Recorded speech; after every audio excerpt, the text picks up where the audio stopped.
So let's bring in Michael Alcazar, former NYPD hostage negotiator. Thank you for joining us this morning. So what do you make of where we are right now in the investigation? Well, it sounds like because he had a second note, right? There's more information that was provided from thus reopening the crime scene. And speaking about frustration, there's been a bad practice lately of, closing the crime scene too early when there's probably more probative information that the investigators can retrieve from it. So now we see that they're going back in there, and we saw earlier that even news media had access to the scene, filming blood drops. There was an Amazon package. It didn't sound like the crime scene was very secure. So the second message is good because now they know they have contact, but they still don't have proof of life, and that's concerning. So given that we now know there's been a gap from the first search to now, are there things that they could have lost in the intervening days by not keeping the crime scene secure? Yeah, absolutely. I mean, people just walking around, the crime scene could have been contaminated. Now they're searching the roof. I don't know if they searched the roof before.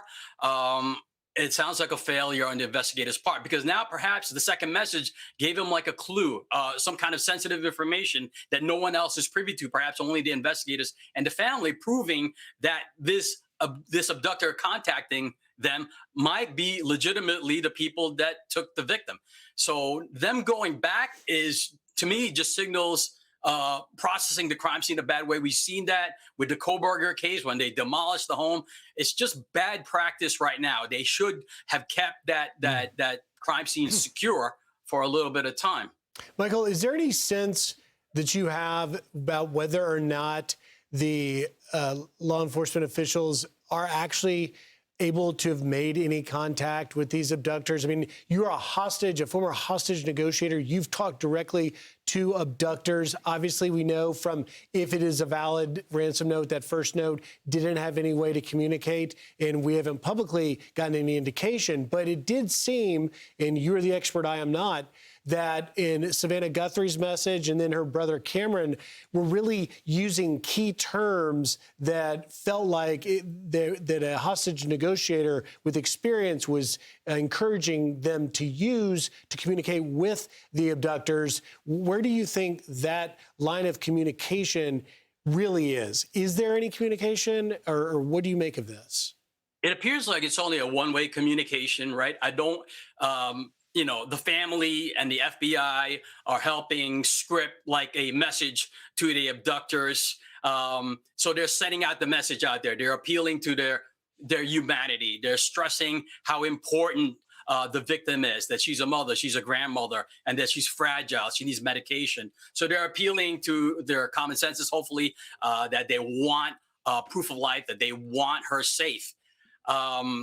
I don't think there's direct communication. I mean, there's messages, right, which is good, but we definitely need some kind of like evidence that the victim is still alive to make sure that these people are legitimate. So, Michael, as Griff said, you are a professional negotiator, hostage negotiator. It's so interesting to have someone like you at a moment like this. I'm sure that you've not just dealt with the perpetrators in crimes like this, but you're also dealing with the family. Tell me what the Guthrie family is going through right now.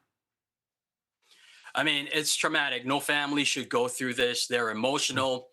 That's why the investigators, perhaps the FBI, are there to assist them in communication. If there is an abductor trying to call them, the FBI's at the residences, they're monitoring all the phone calls to make sure that that they can perhaps talk to the abductors. We want to make sure that the victim, the key is we want to make sure that the mom is safe, that she's alive, that we want a peaceful resolution, right? We want to stabilize the situation. And your assessment of how they did reading, their letter and the appeals, your assessment is that was well done? It sounds like it's right out of like an FBI playbook, right? There's certain words, and I'm sure they use psychologists to use certain words to appeal to people so that they can, again, develop rapport. to make sure that they said that they want to communicate. And again, they stress that they want proof of life. These are the things that FBI agents, when they're dealing with abductors, that this is the information that's key, that we want, again, a peaceful resolution, right? We want to help them save face too, right? We want to appeal to their humanity. These are the things that investigators do, hopefully to talk to them and to, again, have delivered the victim back home safely. Just quickly, we've got to let you go, Michael. We're out of time, but I do want to ask you, how critical for someone who has been in your shoes is the clock? Yeah, in this particular case, I'm a little bit concerned because it's been several days. This woman has a heart condition and she needs medication. So yeah, the clock is ticking, and it's becoming more dangerous.